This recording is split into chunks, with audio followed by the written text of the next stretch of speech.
Hey everyone, welcome to Dad's Freetime Game Reviews, where I review the games that I play when no one needs me. Now, as many of you might know, I actually play a lot of fighting games, and I use them on my useless yammering section because they don't have a story or anything like that. But I do feel the need to review these games because I would like to explain to people what it is I like and dislike about them, quite frankly. However, a lot of these games are very similar in nature and they don't have a story really, so I don't feel the need to do artwork for them. So if it is a fighting game or a driving game or a tennis game or something like that, then most likely I'm not really going to do any artwork for it. I might once in a while. Anyway, today's game is Neo Geo Battle Coliseum. It is a game that I picked up on eBay for like $5 because I kind of wanted to play Samurai Showdown. I don't really have any Samurai Showdown games. The last Samurai Showdown game that was decent was pretty much on, like, I have a good one on my computer, and I wanted one from PlayStation 2, but those games all went the way of the 3D person, and the games became more interesting, but they kind of lost their fun factor. So PlayStation 1 was pretty much the last time they made it, and the only real option you have to play a Samurai Showdown character like Haomaru would be in this Neo Geo Battle Coliseum game. Now this game is a hodgepodge with about 40 characters from all SNK games. It's like the King of Fighters, only the games that actually allow their fighters to have weapons are included in this game. It's a competent fighting game, and one of the things I really like about it is that it doesn't make you choose your super move. It gives you all the super moves that you can have. Your super gauge fills up fairly quickly, so you can keep the pace of the game pretty nice. You know, I always like the SNK fighters because the SNK super moves are like these 20-hit combos that are just like a bunch of normal fighting moves strung together to make it look like somebody's getting their ass kicked. I mean, I would love to be able to do that in real life, just like zip into somebody and beat the crap out of them with some sort of crazy whoop-ass move. And it's not really something you get out of Street Fighter. I mean, they've included them because they're fun, but in the early Street Fighter games, it's usually just like one move that hits for 6 times or something. And this game's got it all. It's got Haomaru, it's got Terry Bogard, Geese Howard, Rock Howard, it's got Kim Kathwan, it's got Athena, and it's also, unfortunately, it comes with bosses that are almost impossible to defeat, which is another staple of SNK games. Another one that became copied by Street Fighter. I mean, I already talked about bosses that are impossible to defeat in the Yusuf Yammer section, and the only reason for defeating these bosses is because they're most likely unlockable characters. But then on top of that, like, who would want those unlockable characters in your roster? If somebody comes over to your house to play couch co-op, you don't want the super duper crazy cheesy ass bosses to be on the roster for them to pick. They'll just pick them and then beat the crap out of you all the time with them, and they won't even have to have any sort of skill. I really don't like that. It was a problem that I used to have when people had Akuma.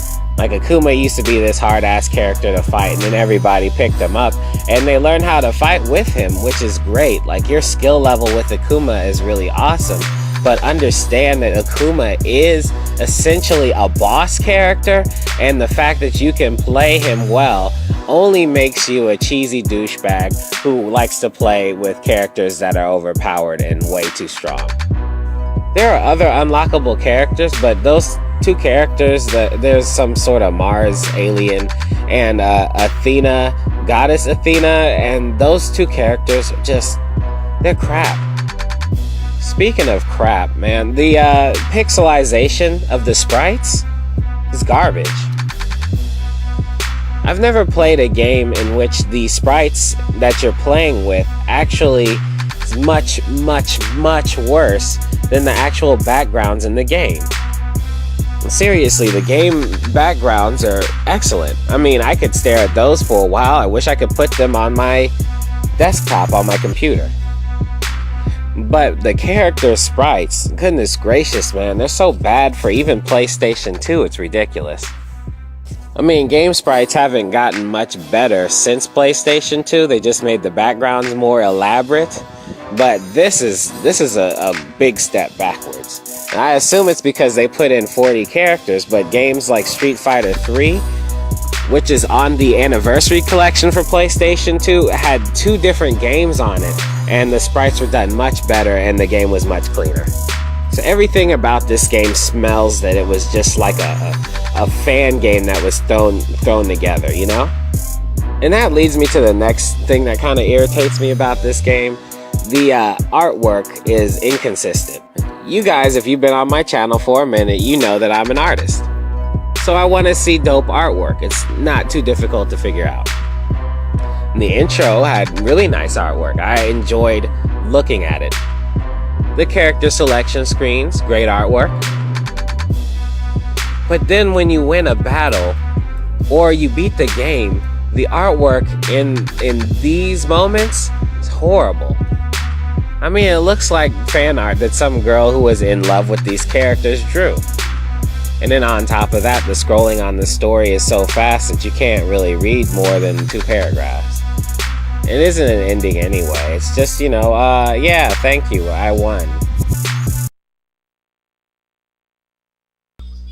Kay has repelled the threat posed by Varys right now, but for now he got in return was nothing but a brief respite until facing new battles. Just how long can I keep this up?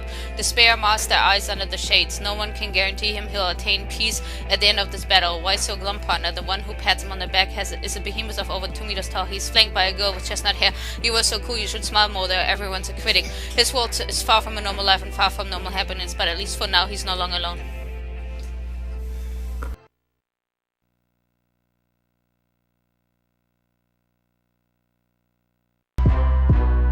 But at the beginning of the game, they make it seem like the bosses are trying to take over the world. Isn't that what happens in all of these games? The bosses are these douchebags that are trying to take over the world. Everybody has a reason for entering them.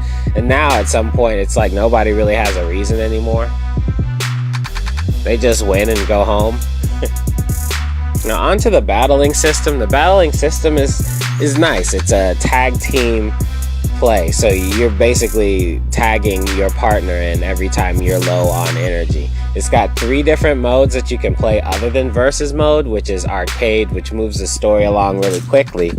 Unfortunately, if you get defeated, one character gets defeated, that's the end of your game. You have the tag mode, I think, the tag mode that allows both of your characters to be defeated before your game is over, and the survival mode. The survival mode is how you unlock all the bosses. The other 2 modes just unlock those horrible characters I mentioned earlier. You have a little co-op move that you can use that will take down your opponent's ability to gain energy back when they are tagged out of the fight. So as you know, with co-op games like Marvel vs. Capcom, you have extra red part of your energy bar and the yellow part of your energy bar. The yellow part is the part that gets depleted when you hit people, but the red part is the part that gets depleted secondarily. And when you tag those people out, the people that are resting get their life recharged up to the red part, alright? You can use your tag moves to deplete the red part so that they can't recharge very quickly. But it doesn't seem to matter, because if you're adequately whooping somebody's ass, they're not going to have a lot of time to charge up. The fights are pretty quick. A good thing is that the super move meter builds up pretty quickly, and you can use a lot of super moves in a small amount of time, which keeps it all fast-paced and pretty quick for an SNK game. And also, depending on what tag partner you pick, which normally is the person who is directly on the other side. So if you pick the person on the far right of the screen, then the person on the same row at the far left of the screen is going to be your tag partner, the one that helps you do special stuff. You can do a special tag move with these people. The only problem is that it doesn't take away enough energy, and it's really complicated to do. Like, I had Terry Bogard and Rock Howard, and I had them do a tag move together, but it's a different tag move for every person, right?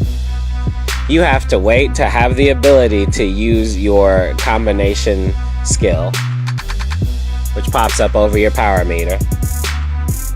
Then for Terry Bogard, you have to do a charge run, which is a half circle forward. Once you do the charge run, which pretty much is just him running forward, you have about 10 seconds to execute the power move, which is back, forward, forward, and then hold light punch and the change button together. Now let me tell you, this is not an easy feat. It took me about 30 minutes to look everything up online, which is why I'm telling you, just in case you might buy the game.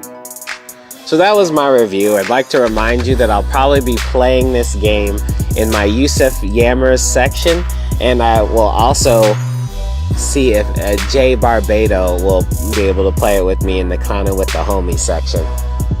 But this game is pretty much a game you get for the person who likes fighting games and has everything.